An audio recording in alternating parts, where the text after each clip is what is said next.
Welcome back as we continue a wonderful lesson in core mathematics. In this lesson, we are going to consider some examples on the exterior angles of a triangle. My name is Nana Wedu, and you can call me Say Nana. In our previous lesson, we've considered the exterior angle of a triangle. We have looked at how the rule for the exterior angle of a triangle came about. We've considered it geometrically, and we've looked at it in terms of algebra. Remember to like this video, share this video, subscribe to my YouTube channel, comment at the comment section if you find anything interesting, and ensure that you click on the notification bell so that you can get all videos on time. So let's consider how we can look at some real examples on the exterior angle of a triangle. Now let's look at this first example. So the example, we are to look or find the angle lettered E in the triangle below. So let's look at how we can solve this. So we have been given a triangle ABC and you have to find the angle lettered E, right? So this is a very simple question where we can approach it in two different ways. So first and foremost, we know that from the exterior angle property, angle ABC, which is the angle at B here, plus angle BAC, which is the angle at A here, is equal to angle ACD, which represent the E here, right? So it means that 50 degrees plus 67 degrees is equal to E, right? So it means that to find our E, we must add 50 plus 67. And we know that 50 plus 67 will give us 117 degrees.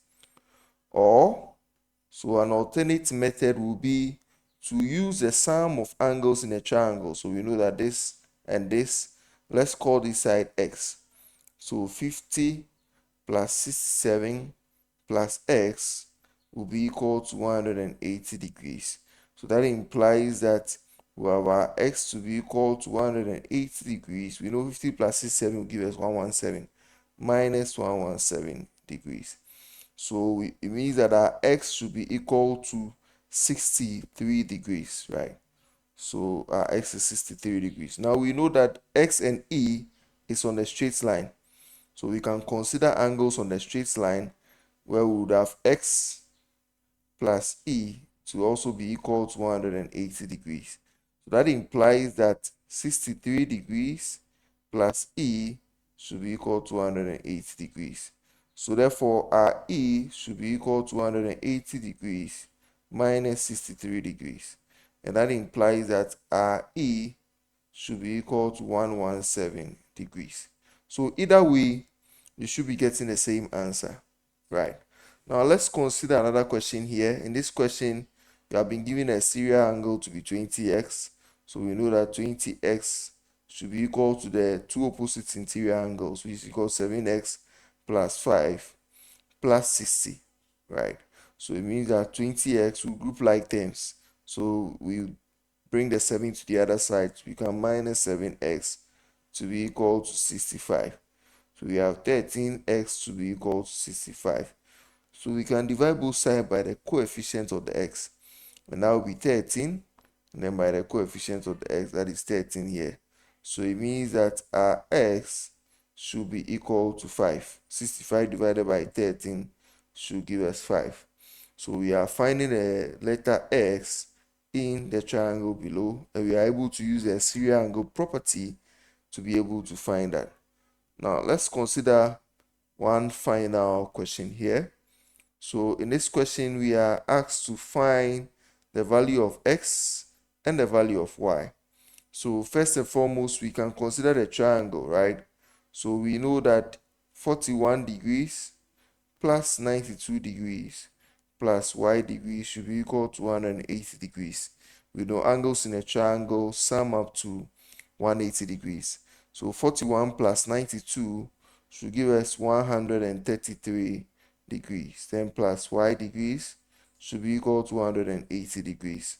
So that implies that our y should be equal to 180 degrees minus 133 degrees. So this means that our y should be equal to 47 degrees, right?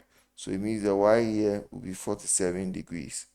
Now that we have our y, we know that to find our x should be the sum of the opposite interior angles. So our x should be equal to 47 degrees plus 41 degrees.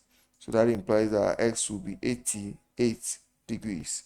So basically in this lesson, we have considered some examples on the exterior angle property of a triangle. We'll use some questions to be able to look at the exterior angle property of a question. In our next lesson, we want to consider the interior angle of a regular polygon. Remember to share this video, like this video, and subscribe to my YouTube channel. See you in the next lesson.